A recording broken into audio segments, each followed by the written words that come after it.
اگر یہ کام نہیں ہم کر سکتے، اور یہ سب سے بڑا ٹیسٹ ہے ہماری بالکل آپ نے صحیح فرمایا. دو امپورٹنٹ سیٹ بیکس ہیں ہمارے جو کہ جن کا تعلق ہمارے فارن ریلیشن سے. ایک تو ہم نے کہا کہ افغانستان میں طالبان حکومت آ گئی تو ہم جیسے لوگ تو یہ سمجھے کہ شاید یہ کوئی ایک بڑا بہتر ہمارے لیے ہو گیا اسٹریٹجک معاملہ، ایک فرینڈلی کم از کم یا نیوٹرل ایڈمنسٹریشن ہوگی وہاں پر جس سے ہمارے معاملات جو ہیں وہ بہتر ہوں گے. وہ ہمارا بالکل کیلکولیشن الٹی ہو گئی، کیونکہ اس زمانے میں جتنی ٹیررزم وہاں سے ہو رہی ہے پہلے نہیں ہوتی تھی.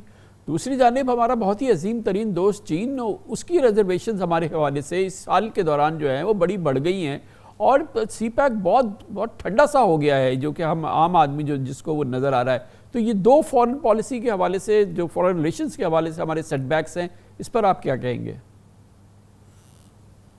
دیکھیں جی، یہ بالکل صحیح فرمایا آپ نے. افغانستان کا تعلق ہے ہمارا، جو اصل میں سوچ افغانستان کے بارے میں ہماری پچھلے 30-35 سال سے غلط رہی. اور جب آپ کو یاد ہے، آپ اور ہم اکٹھے کام کرتے تھے، مسلم کا میں ایڈیٹر تھا، میں تو اس وقت کی بھی افغان پالیسی کے مخالف تھا کہ یہ بات نہیں چل سکتی، کیونکہ ہماری سوچ تھی کہ افغانستان ہمارا ہے، یہ ہمارے بندے ہم انسٹال کریں گے، چاہے وہ اسٹریٹجک ڈیپتھ ہو. پھر ہم نے وہ کوشش بھی کی، اس میں ناکام بھی ہوئے، اور اب بھی ہمارا خیال تھا. اب ہم کہہ رہے ہیں کہ نہیں، کابل والے حقانی نیٹ ورک ہمارے بندے ہیں یا فلانا بندہ ہے. میں نے تو سب کو کہا تھا کہ یہ افغان طالبان ہو یا کارزائی ہو یا نجیب اللہ ہو، یہ افغانز فرسٹ ہیں. They are Afghan nationalist. They may be poor but they are proud people and they will stand for their interests. کسی کی جیب میں کوئی نہیں ہے. انہوں نے روس کا، برطانیہ کا، امریکہ کا مقابلہ کیا، تو ہم کیا چیز ہیں؟ ہم ان کو ٹریٹ کریں as a sovereign independent country. لیکن وہ غلطی ہم نے کی، اور اس کی فیلئر آپ کے سامنے ہے. چائنا کا جہاں تعلق ہے، چائنا نے آؤٹ آف دا وے جا کے آپ کی ساری سپورٹ کی. ایک تو ہم ان کے جو باشندے ہیں ان کا دفاع کرنے میں، ان کو پروٹیکٹ کرنے میں ناکام رہے.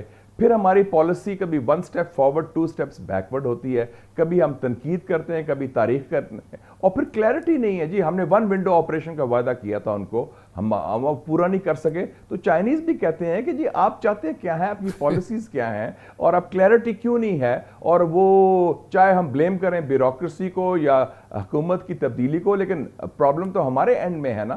تو وہ بھی تھک گئے ہیں آپ کو حمایت کرنے میں، سپورٹ کرنے میں، اور وہ بھی کہتے ہیں کہ یہ لڑائی بند کریں. بیسکلی ان کا بھی یہی میسج ہے کہ یہ جو چکلش چل رہی ہے، مہاجرائی چل رہی ہے، اس سے آپ کی ساری معیشت افیکٹ ہو رہی ہے، اس سے سی پیک افیکٹ ہو رہا ہے، اس سے آپ کے تعلقات بیرونی ممالک کے ساتھ افیکٹ ہو رہے ہیں. اور یہ بڑی واضح بات ہے، اور اس کو اگر نہیں روکیں گے تو آگے it's a recipe for disaster.